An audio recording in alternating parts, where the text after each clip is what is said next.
Freedom's the answer. What's the question? You're listening to Ernest Hancock.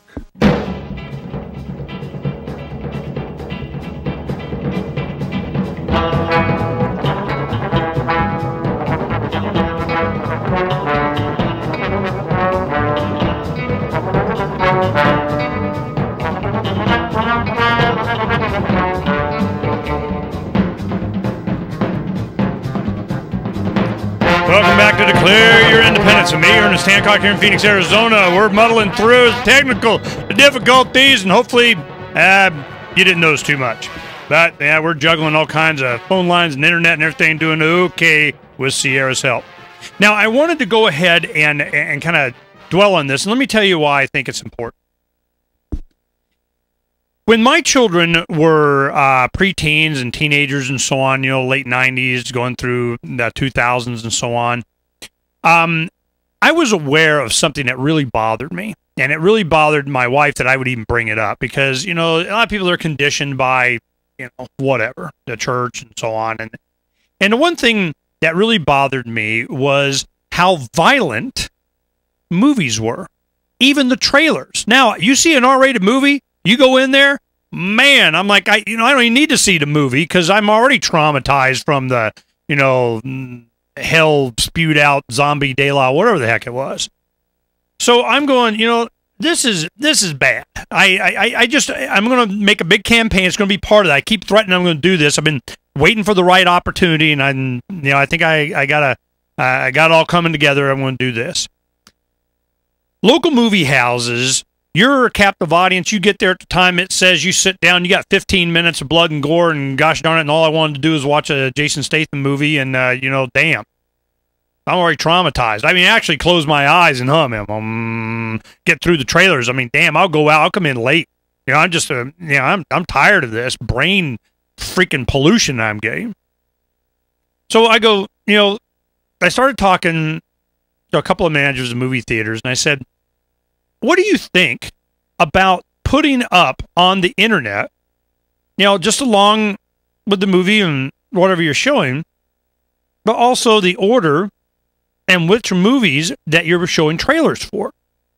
Well, of course, I want to go see Cowboys versus Aliens or so-and-so's latest action thriller, de la, whatever, James Bond something. But I don't need Freddy the 15th doing Jason the 47th and them, Jason, booming spears through people. I'm no good. Well, they're kind of, we just get what people told, so would you pass a law? No. Libertarians don't do that. Just a boycott. Say, hey, I would prefer to go to this theater because they're giving me this information for me to, because sometimes I will go see a particular movie because I know they're showing a certain trailer of something I want to go see. So I'm going, okay, this might be a way to, kind of bring attention to this and privately make a big deal out of it because I can make a big deal out of something. And something as important as this, I know I'll get, my little newspaper article and a little thing and a little TV interview. It's not that hard. You got a good issue like this and you have it with a campaign, you're doing okay. So this is what I'm thinking. Is there something that is motivating? Why is it that you would have a rating? So these people are secret. They did a movie called NC-17. No, it's called This Movie Is Not Yet Rated. And it was all based on the concept that, who's rating these films? And why are they giving these X-rated and these not and so on? And it all came down to a subjective thing of some kind of programming that they were doing from this private secret organization that does this rating system. MPAA, where it's a motion picture, whatever association or something. So I'm going, all right, they did Team America, Trey Parker and Matt Stone that does South Park. They did this puppet one. They gave it an NC-17 rating because there were some sex scenes with puppets. Well, no genitalia. I mean, they're just puppets. And also NC-17. Well, they knew they were going to do that to him, so they were just having fun. So what they did is, its director is Kirby Dick. Now, he's on August 24th. Oh, score. Good job, Sierra.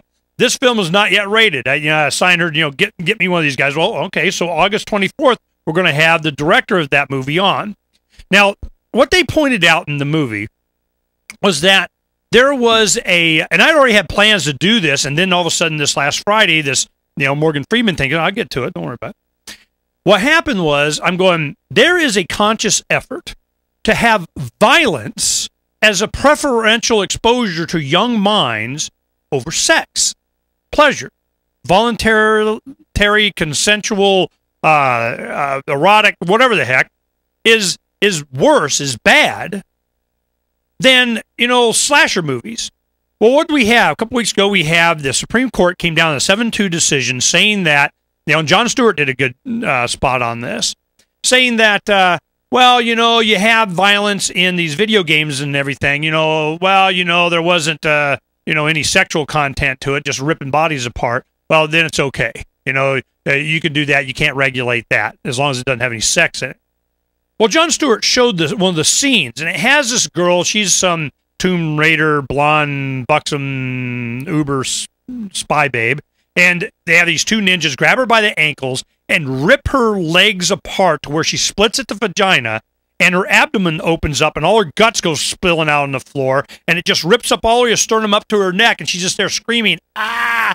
And then there are two parts. They hold them up. We win. She loses. And I'm like, are you freaking kidding me?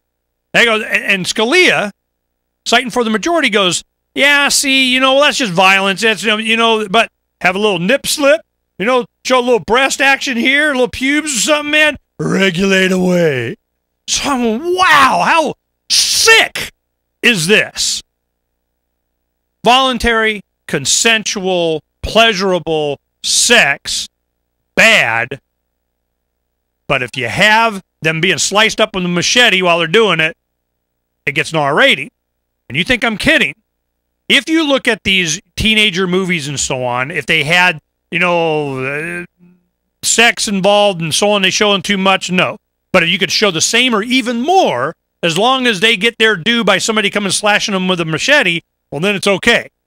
So I'm going, there is something going on here. There's something deeper. There's something jacked up. Are these just people a product of what? I mean, there's what? Do we always have to be fearful? We always have the boogeyman, the war on terror, or a war. We're pro-life unless we're carpet bombing some Afghan city. I mean, it's just the values are just messed up. So then I'm going, okay, and I see this film about Sixth Sense and so on through the wormhole with Morgan Freeman. And there were a few experiments that they did that I thought was really interesting. I wanted to share with you. And how much time we got in this segment? Where's my thing? Okay. So what I'm going to do, there were 4 experiments that I thought was very interesting. And you'll understand why as I explain them. One was, in the back of your head is where the optic nerve goes to the back of your skull. There's an area there that is your sight receptor where it paints the picture from the photons hitting your retina. Now, in between there, they found out that even when one of them was damaged, somebody was blind in one eye, they would split their sight, put a board in between their eyes, and one eye would see a human being without any facial features, and then the facial feature would be on the blind eye. Well, they put sensors around on your skin and see if your muscles are twitching a different way. Because when you see somebody smiling, you smile. You see somebody frown, you frown. You see good picture, you're kind of happier, your facial reactions are a certain way. Well, in the blind eye, they would show the emotion. You had the picture of the kid smiling or crying or whatever, and they would see that even though they couldn't see it, they were responding emotionally to this. So even though the part of the brain that would process the photons and creating an image was not doing that, there was another spot in your brain as the optic nerve passed through that read kind of body language and so on. So that is, what they were doing. And they're going, okay, so this is something that we need to be, aware of, that you have another sense that in your mind that you're getting from your eyes, or an organ that has another perception. Okay, not big, giant, earth-shattering stuff, but it led to some other questions I thought was very interesting. We'll go through more of the experiments that they did, and you'll see how it ties in just a little bit.